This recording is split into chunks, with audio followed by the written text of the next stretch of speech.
करौली सरकार को खुला चैलेंज, मेरे बच्चों को ठीक कर दो, दान कर दूंगा सारी संपत्ति। करौली सरकार ने पहले पत्नी को दिया तलाक, नेता से बने प्रॉपर्टी डीलर और अब बाबा। संतोष सिंह भदौरिया टेम्पो चलाते चलाते कैसे रातों रात हुए फेमस, खड़ी कर दी करोड़ों की संपत्ति। एक डॉक्टर की पिटाई के आरोप में चर्चाओं में करौली सरकार को रोज नए नए चैलेंज मिल रहे हैं। एक फूंक में मरीज को ठीक करने का दावा करने वाले करौली सरकार को कानपुर के एक वकील ने खुला चैलेंज दिया है कि अगर उन्होंने मेरी बेटी और बेटे को ठीक कर दिया तो मैं अपनी सारी संपत्ति करौली बाबा के नाम कर देंगे।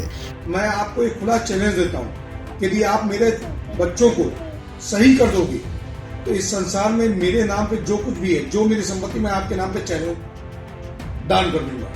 मैं आपको करौली सरकार आखिर कौन है और बार बार विवादों में क्यों घिर जाते हैं? एक वक्त था जब करौली सरकार संतोष सिंह भदौरिया के नाम से जाने जाते थे।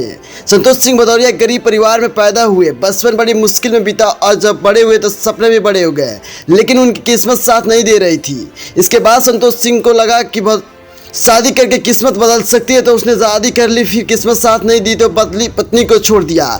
फिर बाद में दूसरी शादी कर ली। ससुराल से दहेज में टेम्पो मिला, जिसे चलाकर करौली सरकार घर चलाना शुरू किया, लेकिन इनसे उसको संतोष नहीं हो रहा था तो उसने शिवसेना ज्वाइन कर ली।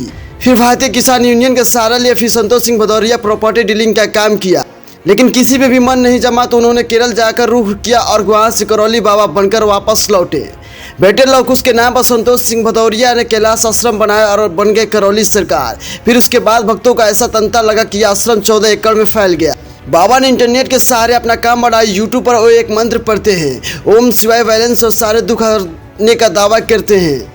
लेकिन 22 फरवरी के एक डॉक्टर 2600 रुपये की पर्ची कटाकर सरकार के दरबार में पहुंचा था। बाबा ने मंत्र पढ़कर फूंक मारी और पूछा कि कोई असर हुआ, तो डॉक्टर ने इनकार कर दिया। इसके बाद फिर से बाबा मंत्र ने पढ़ा और फूंक मारी, लेकिन डॉक्टर ने फिर मना कर दिया कि कोई असर नहीं हुआ। इसके बाद जो हुआ उसने बवाल मचा दिया। डॉक्टर ने आरोप लगाया कि उसे कमरे में ले जाकर सरिया और लात घुस्सों से पीटा गया।